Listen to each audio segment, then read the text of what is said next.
Hello and welcome back healthy talks with doctor Himanshu Mishra में आप सबका स्वागत है। तो Himanshu sir, thank you so much. Sir, पिछली वीडियो में हमने देखा कि आपने ड्राई कफ के बारे में अच्छे से इन्फॉर्मेशन दी, आपने एक अच्छी सी रेमेडीज भी बताई कैसे उसकी प्रिपरेशन करनी है। तो सर, आज जो विषय के ऊपर हम बातचीत करने वाले हैं कि जिसे हम कह देते हैं कि वेट कफ भी कह देते हैं, जो कि बलगम वाली खांसी भी हम अक्सर उस नाम से भी दे देते हैं। तो मैं जानना चाहता हूँ सर, इसका कारण क्या है और हम इससे कैसे समाधान पा सकते हैं। जब किसी कारण से कफ दोष हमारे शरीर में बढ़ जाता है जी, तो बाहर से जो माइक्रो ऑर्गेनिजम्स हैं वो हमारे गले पे और छाती में अटैक कर देते हैं और उसी अटैक के द्वारा बनती है बलगम। और इसी बलगम को हम जानते हैं खांसी वाली बलगम, जैसे ऐसे खांसी करते हैं तो लोग खींच के बलगम बाहर से निकालते हैं, इसी को बोलते हैं बलगम वाली खांसी। अच्छा। ये जो बलगम वाली खांसी है, आप जब भी डॉक्टर के पास जाएंगे, डॉक्टर आपको एंटीबायोटिक्स देगा, बहुत सारी एंटी एलर्जीज देगा और उसके बाद फिर आप जाके धीरे धीरे ठीक होंगे। लेकिन ये जितनी भी दवाएं आप ले रहे हैं, चाहे वो एंटी एलर्जिक है, चाहे वो एंटीबायोटिक्स है, दीज आर इम्यूनो डिप्रेसेंट्स, यानी इम्यूनिटी को दबाने वाली। अच्छा। इम्यूनिटी कम करने वाली। हम एंटीबायोटिक खाते हैं तो सोचते हैं हमारी इम्यूनिटी बढ़ गई है। आप गलत फहमी में है, आपकी इम्यूनिटी कई गुना गिर चुकी है एंटीबायोटिक खाने से। तो अगर आप चाहते हैं कि ये जो बीमारियां हैं बार बार आपके ऊपर अटैक ना करें, अगर आप चाहते हैं कि बॉडी खुद ही इतनी सक्षम हो जाए कि बड़े से बड़े बैक्टीरिया से लड़ने के लिए कैपेबल हो, तो उसके लिए आयुर्वेद की एक बहुत छोटा सा नुस्खा जो कि बच्चा भी समझ जाए, वो नुस्खा आज मैं बताना चाहूंगा आपको। जब बलगम आ रही है, चाहे आपके है, चाहे आपके बच्चों के है, चाहे किसी के घर के किसी सदस्य के बलगम वाली खांसी है, तो उस व्यक्ति को 10 पत्ते तुलसी के ले ले। अच्छा। और उसको छोटे से मामजिस्ते में कूट ले और आधा इंच अदरक डाल दे। अच्छा। उसी को साथ में क्रश कर दे। अब इन दोनों को बढ़िया से अपने हाथों से निचोड़ दे।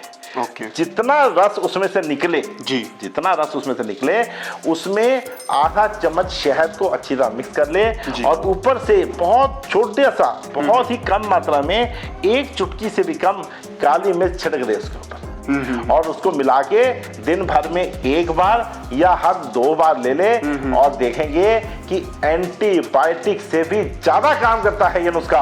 और ये जब आप अपनाएंगे तो आप देखेंगे कि आपको चमत्कारी प्रभाव पड़ेगा इससे। और जैसे लोग बोलेंगे हम तो चाय पत्ते में डाल लेते हैं, या हम चाय जो बनाते हैं तो उसमें हम तुलसी डाल लेते हैं, अदरक डाल लेते हैं, नहीं, ये जो टेक्निक है जो मैंने अभी बताई है, ये जब आपस में मिलती है तो ये कई गुना एक दूसरे के गुण को बढ़ा देती है। और चाटते चाटते, ध्यान दीजिएगा, चाटते चाटते ये इतना ज्यादा काम करती है कि व्यक्ति समझ जाता है खाते खाते कि अब मैं ठीक हो जाऊंगा। हमें अंदर से आवाज आ जाती है कि अब मुझे किसी एंटीबायोटिक की जरूरत नहीं है, मैं जल्दी ही इस बीमारी से निजात पा पाऊंगा। Very nice. और यहीं पे वीडियो खत्म नहीं होती है। और जैसे कि सर ने बताया, तुलसी के पत्ते और हनी के साथ, अदरक के साथ मिक्सचर करके ये एक जो वेट कफ है या फिर बलगम वाली खांसी को हम दूर कर सकते हैं। तो एक हम छोटी सी झलक प्रेपरेशन ऑफ दिस रेमेडी भी देखते हैं। तो लेते हैं एक छोटी सी झलक इस प्रेपरेशन के ऊपर। नमस्कार दोस्तों, बलगम वाली खांसी का अचूक इलाज, एक ऐसा इलाज जो आप घर में कभी भी कहीं पे भी कर सकते हैं। दोस्तों, इसमें आपने कुछ नहीं करना। जो बलगम वाली खांसी होती है, जैसे बताया, छाती में बलगम खड़कती है, ऐसे करके लोग बलगम को बाहर निकालने की कोशिश करते हैं। और यही बलगम वाली खांसी जो है, इसके लिए डॉक्टर के पास जाने पे अनेकों एंटीबायोटिक्स, एंटी एलर्जिक दी जाती है। उसको नॉर्मल तरीके से घर में ही कैसे ठीक करना है, आज मैं आपको बताना चाहूँगा। तो सबसे पहले आपने लेना है 10 पत्ते तुलसी के। यहाँ दोस्तों, ये मैंने जो बड़े बड़े पत्ते लिए हैं तुलसी के, 10 पत्ते ले लेने हैं और इन 10 पत्तों को आपने डाल देना है कोई छोटे से खरल में, या आपके घर में छोटे से रसोई में एक मामजिस्ता होता है छोटा सा, उसमें आप डाल सकते हैं, मार्बल का, कांच का, किसी का भी आप ले सकते। आप इस 10 पत्ते को डाल के इसको अच्छी तरह आप क्रश करिए। और इसी के साथ आपने आधा इंच ये अदरक ले लेना है और ये अदरक को भी इन्हीं तुलसी के पत्तों के साथ अच्छी तरह आपने क्रश करके, आप इसको चाहें आप कोई बड़े कटोरी में या गिलास में डाल के भी आप इसको क्रश कर सकते हैं। जैसे आप इसको क्रश करेंगे, इसको क्रश करने के बाद आप इसको लेकर साथ में ले लें, हाथ ही में ले लें, या कोई लोहे की छाननी में इसको दबा दबा के इसका जूस निकाल लें। ये देखिए जैसे जूस निकाल रहा हूँ मैं, ये जूस निकल गया, आपने देखा होगा यहाँ पे आराम से देखिए जूस निकल गया है। इस जूस को आपने किसी छोटी सी कटोरी में या चम्मच में डालकर उसमें थोड़ा सा शहद ऐड कर देना है, शहद ऐड कर देना है उसमें। और ये देखिए दोस्तों यहाँ पिसी हुई काली मिर्च है, इस काली मिर्च को भी आपने एक चुटकी इसमें छिड़क देना है और इसको हाथ से ऐसे मिलाकर या चम्मच से अच्छी तरह इसको मिक्स करके इसको आपने या तो उंगली से या चम्मच से चाट के खा जाना है। और इसको लेने के 10 से लेकर 15 मिनट तक पानी का उपयोग नहीं करना है, कोई लिक्विड कोई चीज़ और नहीं लेनी है।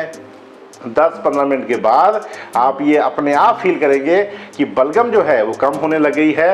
और जैसे जैसे आप इसको कंज्यूम करते जाएंगे वैसे वैसे जो बलगम है वो आपका रास्ता साफ करती जाएगी। तो दोस्तों अपने बच्चों के लिए आप बार बार एंटीबायोटिक्स का प्रयोग मत कीजिए, इसका प्रयोग कीजिए। ये आपके बच्चे को कोई नुकसान नहीं होने देगा और उसकी खुद की इम्यूनिटी की तरह मजबूत कर देगा कि वो हजारों तरह की बैक्टीरिया से, वायरस से, इन्फेक्शन से अकेले लड़ सके। ये ना हो कि आप कहीं घूमने गए हों और बच्चे को हल्की इन्फेक्शन हो जाए और वो पूरा बीमार हो जाए। ऐसा हमने बच्चों को नहीं बनाना है। आप बच्चों से दूर हो या बच्चा आपसे दूर हो और उसकी इम्यूनिटी इतनी मजबूत आप करके भेजें कि बच्चा आपका कभी बीमार ना पड़ पाए। और अगर खुदा न खास्ता बीमार पड़ भी जाए तो बड़ी जल्दी उसकी इम्यूनिटी जो है वो इम्प्रूव कर सके। एंटीबायोटिक देने से बार बार बीमारी आती है क्योंकि बॉडी की इम्यूनिटी डाउन हो जाता है एंटीबायोटिक। तो आप सबका, हमारा ये फर्ज है कि हम बच्चों की इम्यूनिटी को और खुद की इम्यूनिटी को 10 गुना बढ़ा के रखें और बलगम वाली खांसी में डॉक्टरों के पास ना भागकर घर में ही ठीक हो जाएं। दोस्तों ये वीडियो अगर आपको अच्छी लगी है तो अपने दोस्तों तक पहुंचाएं और लोगों को भयानक एंटीबायोटिक के असर से बचाएं और इम्यूनिटी को कई गुना बढ़ाकर हजारों और तरह की इन्फेक्शन से अपने आप को और पूरे समाज को, हमारे देश को पूरी तरह दोबारा से मजबूत करके हजारों तरह से इन्फेक्शन से अपने आप को भी बचाएं और हमारे देश को भी बचाएं।